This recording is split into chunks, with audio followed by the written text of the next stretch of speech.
Hey everyone, I am thrilled to introduce you to Blake Nolan, our newest seven-figure President's Club winner. I'm so excited for you to hear his crazy story of where he's been from being a poker champion to then selling books to then joining Seamless and joining a SaaS company and generating millions in sales. It's a wild journey. Blake, thank you for joining us today.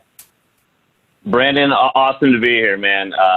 Thrilled to share my story and join the President's Club, and awesome to be here, man. Awesome, man. So for those of you that don't know, Blake and I work with each other, and we actually went to college together, and he worked and was an entrepreneur and a salesperson. I'm going to let Blake, why don't you tell the world, who you are and just your background in sales and entrepreneurship? Sure. I'm sure like a lot of people out there, just a career salesperson, who loves the hustle, loves sales, loves the engagement of people. And I've always liked closing and getting deals done and helping people out and applying it to different hustles. And yeah, we do go back a long way, Brandon. And it's funny. I love telling the story. It's 60 seconds, right? It's 2005. I'm right out of college. Well, we went to the same school. We did not go there at the exact same time. So I was needing to recruit an intern. So I did a Google search. I did Ohio University Entrepreneurship. And this name pops up. It says Brandon Bornancin, founder and CEO of Collegiate Entrepreneurs Organization. And I sent you an email. And I said, hey, I'm looking to recruit an intern. I travel around the country doing speaking engagements at, for young minds like yours and in your groups. Would love to find time to connect with your group. And I knew as soon as we met 15 years ago at a college hall that you were going places and you were special, man. So it's been really awesome to stay in touch over all these years and now growing something special together, and just super cool, man. Super cool. Yeah, likewise. And that was a hell of a creative outreach to recruit, to go to these different CEO orgs. I don't know how many speaking engagements you were doing at that time, but dude, it got into the door and you probably staffed up quickly. Yeah. Okay, so walk me through. So after we met, what was your, where'd you sell? What'd you do? From then and so I was selling like corporate partnerships for like major event properties, like Kings Island, Cedar Park, all these like large theme parks across the country. Selling like Coke as the official beverage partner, Verizon as official wireless partner, basically putting together corporate partnerships. Yeah, so these are like massive sponsorships for like naming rights almost. Yeah, and they're also massive sales cycles. So I learned pretty early on that, and I did that for 4 or 5 years, and it was great. Worked under the CEO, traveled around the country, sitting on the big meetings, just the young gun taking notes and really soaking it in. But what I learned is that there's so many people that kind of almost control your destiny to a point, and I wanted to be able to control my destiny as a salesperson, right? And just putting together those extremely large, massive deals with so many steps, I learned so for some people, that's for them. For me, it wasn't for me. I wanted to get one-on-one with the person and learn what they need and get a deal done. And so I learned quickly that became my style. Got it. So less about, low volume, super long sales cycles and more into like high transaction sales is where your passion was. Yeah, absolutely. Awesome.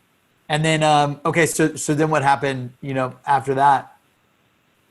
Got into selling interns for a while, and I had a really critical moment in my career, kind of, I would say personally and also professionally. I was really good at closing. I was really good at getting people to sign that insurance form, write me a check, and this was face-to-face, in person, sometimes knocking on doors. Hey, do you send this mail? I mean, it was raw sales, man. Mm-hmm. Sitting on kitchen tables and trying to sell couples on insurance. Wow. And I was good at it, and I was killing the game. But I just got addicted to just like closing and like taking that money and getting that deal. And man, I remember I left the house one day and I'm like, man, I just don't like how I feel. I don't feel great about the product I'm selling. I don't feel great about the process I'm doing. And I don't feel good about myself as a result of all of that, Yeah. And I had to take a step back. And so I did what anybody reasonably would do, remove myself from that situation, and then move to Vegas and play poker full time. There you go. Put sales on hold, go play poker full time in Vegas. Absolutely. I mean, it's the only logical decision at the time. That's awesome. So, Yeah. okay, and then like, what happened after Vegas? After Vegas or in Vegas, or we can just leave Vegas Both. in Vegas. Yeah, yeah, your It call. was good. No, in all seriousness, it was like a year process. I looked at it very analytically as well, and I was tracking results and everything. I was like, hey, I'm doing well in insurance, so if my bottom line net hourly is more than that over the course of the year, I'm going to do it. So I was already kind of reaching that point anyway, and just kind of happened to be at the same time. So it was kind of a blessing and good timing. So I went out there and I had a strategy and I executed and I treated poker like a business, or day trading stocks, buy in low, cash out high, rinse and repeat that process to have kind of a predictable revenue model for myself. And, I did very well out there and I enjoyed it and I went for that. And there wasn't a lot of people were saying, dude, what are you doing? Why are you quitting like a great job and just like going to gamble full time? It wasn't really about that. It was about doing something for myself and living my dream in that part of my life and doing it for myself, which I think a lot of people talk themselves out of doing something like that for the wrong reasons versus just going for it. So, I went for it and it was awesome. And then I quickly got that entrepreneur's itch back. Right, Brandon, we're salespeople, right? We're salespeople, man. Yep. And I wasn't getting that outlet and that like passion for sales and people out of being around a poker table. So I got into the textbook business. We're always one thing all great people in business do, or just in general, is leveraging. You always talk about leveraging your network, So I called my friend I've literally known since I was 3 years old. I'm like, hey, man, you always know someone doing something. Talk to me, because I'm an open book. He's like, you should buy and sell textbooks. I'm like, what are you talking about? Buying books. So they overnight me a scanner. They send some emails like to a the book professors scanner. like this not like a big book scanner. Like you're scanning barcodes on books. It comes up with a number. You know the margin, and you're walking around with like $2-3 grand in your pocket, and you are negotiating with people all day long. So like my job was to introduce myself to strangers and hand them cash. So you would go with the scanner and like try to buy their books? Who would you buy these books from? So professors, right? Because let's say you're a professor. It's one of those weird markets where the end user consumer student has no bearing on market demand. So let's say, Brandon, you're a professor of, accounting. You're going to get accounting books from McGraw-Hill, Pearson, Wiley, all these major publishers that become your property because you didn't ask for it. And it's legal for you to sell it. So I would just show up like, hey, I'm the book guy. Do you want me to look at anything? And we're buying $200-$300 accounting books for like $20 to $50. And then end of the day, go to UPS store and ship it. But the coolest part of, I guess, that whole process, I always had a goal of I want to have a face-to-face customer, not just virtual over the phone. I want to have a face-to-face customer in all lower 48 states. And so over the course of 6 years, I visited most college campuses in the country. It was a great way to see the country, and got a face-to-face client in all lower 48 states. Dude, that's awesome. That's a hell of a It was cool. It was really cool. Was it hard to like get in front of the professors? Like, what do you just like? No, very easy. Or what? No, it was really easy to get one-on-one with the DM there. It's awesome. Okay. Yeah. So then, where you at today, and walk me through the results. Sure, man. And so timing's a funny thing, right? I happened to do a Google 15 years ago about finding an intern in Ohio University and send you an email to a guy I didn't know. And 15 years later, I get a text saying, hey, we need to talk right now. Yep. Right? About Seamless. And I was at my kitchen table. I'll never forget it, man. It's like 2.5 years ago. I'm at my kitchen table, and I am 48 hours away from taking the state exam again for insurance, just because I need a job. I was good at it, good income, and I get a text. We need to talk right now. This is at 11 a.m. I talked to our boy Mike. I'm like, what's going on? Like, we're ready. At this point, Brandon, I don't know what SaaS means. Yeah. I've never heard the term. You don't know what tech SaaS is, right? I don't know what tech is. I don't know what SaaS is, but apparently you guys want me to sell it. So we have a good conversation. 30 minutes later, you call me. We have a good conversation. 30 minutes later, you call me back, and you're like, hey, I need you here tomorrow at 7 in the morning. And you know me, man. You say jump. I say how high. So I showed up at like 6:45 the next morning, and here we are. And the transition into SaaS sales has just been amazing. And I think for all salespeople out there and that are true pros and just really love the process, not just be good at it and produce revenue from it, but actually really enjoy it. The biggest growth for me professionally in SaaS is really trying to become a better listener and less of a talker, and really trying to understand what my clients' goals are, what my clients' challenges are, and then how we can help them specifically solve those problems and challenges, number one, and then two, monetize that and produce revenue to get to where they really want to be. Mm-hmm. And that's been the most rewarding part of transitioning into SaaS, and hearing from clients and getting thank yous and really helping change people's lives and businesses with the product that you're representing, and just being part of that process has been really rewarding. That's awesome, man. Yeah. And I remember, I reached out to you. I tried to recruit you when you were doing the book business, because I'm like, hey, we need commission sales guys. You should sell for us. And this was like when we had a prototype. We didn't even have the software. And you're like, no, but I'll help you. There was no product to sell. Yeah, there was no product to sell. And you helped us create like our commission-only recruiting process. And then you introduced me to our VP of sales, Mike Hopkins, which was godsend, an amazing introduction. And then finally, once we launched the product, gained traction, that's when we reached out and whatnot. Man, so 2.5 years ago, this show's all about winning President's Club and the results, right? So, what were the results? How much in sales have you generated this past year? I mean, north of $1 million. So that's awesome. Like ARR, what would you say? Like how quickly did you get to? How many millions have you generated so far with Seamless or using Seamless the past 2.5 years? And what was the time frame to like the first $1 million? Good question. So definitely north of $2 million. And I know the original goal when we were selling those really low cost month to month anytime licenses, and we still got there pretty quick. And so we're already north of quota, and I think we're on pace for about 130% of quota this year. That's huge, man. So pretty much, and I think went from 0 to 1 in less than 12 months. And it's just been accelerating ever since. Boom, boom, boom, boom, boom. Yeah, absolutely. That's awesome, man. Well, hey, on behalf of the entire team here at Seamless, I don't care if you work here or not, congratulations. Let's go. Welcome to the 7-Figure President's Club Award. Our mission is to help the world connect opportunity. You're part of the top 1%.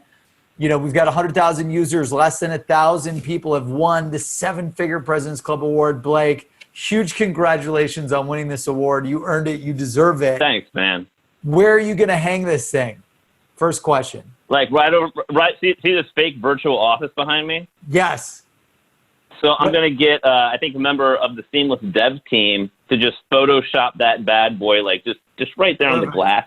Yeah, just put it on the glass. But like in my actual office, the walls are pretty bare. So it's just going to go right over my shoulder, man. I love that, man. I love that. And, second question, for anyone that just joined Seamless and they're watching this episode where you won 2 of these awards, you did in less than a year, 0 to 1 in less than 1, and they're dying to win. Like what piece of advice, or maybe they're a vet that's been on Seamless for years, or they've been in sales for 10 years and they feel stuck and they want to get to $1 million in sales and they can't, or they're struggling. Like what piece of advice do you have for everyone out there? Your best piece of advice to win this award? I think it's a few things. One, the biggest thing I found, and like we all push so hard to be successful and hit these goals, and sometimes we become almost robotic, and we're not machines, right? Like we're humans. So you have to wake up like with a purpose and a goal more than a number. It's like, what is that number going to do for you? Like, what do you really want? Like what do you really want to accomplish? Where do you want to go? Like, what do you want to do for your family? Like these are the goals that drive us. So a lot of people are just waking up to get a paycheck or wake up to like hit a number in sales. Like that's not passion. That's no real purpose. So you've got to have a real passion for what you're doing, why you're doing it, where you're going.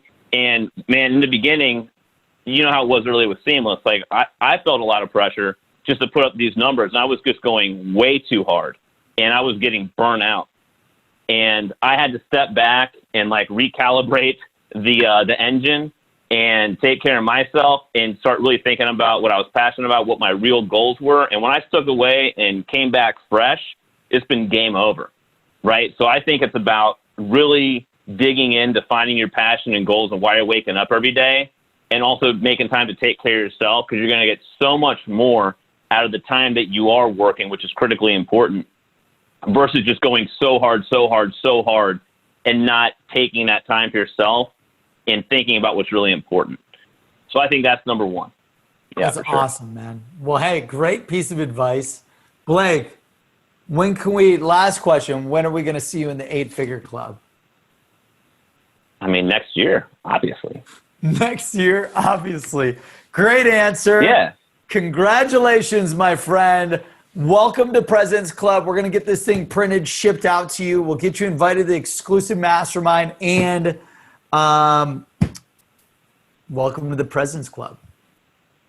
Thanks, man. No, this is really awesome. I do have, this might be a dev team situation, Brandon, but maybe I want to get one of those, but smaller, and maybe it could be a hood ornament for the Aston.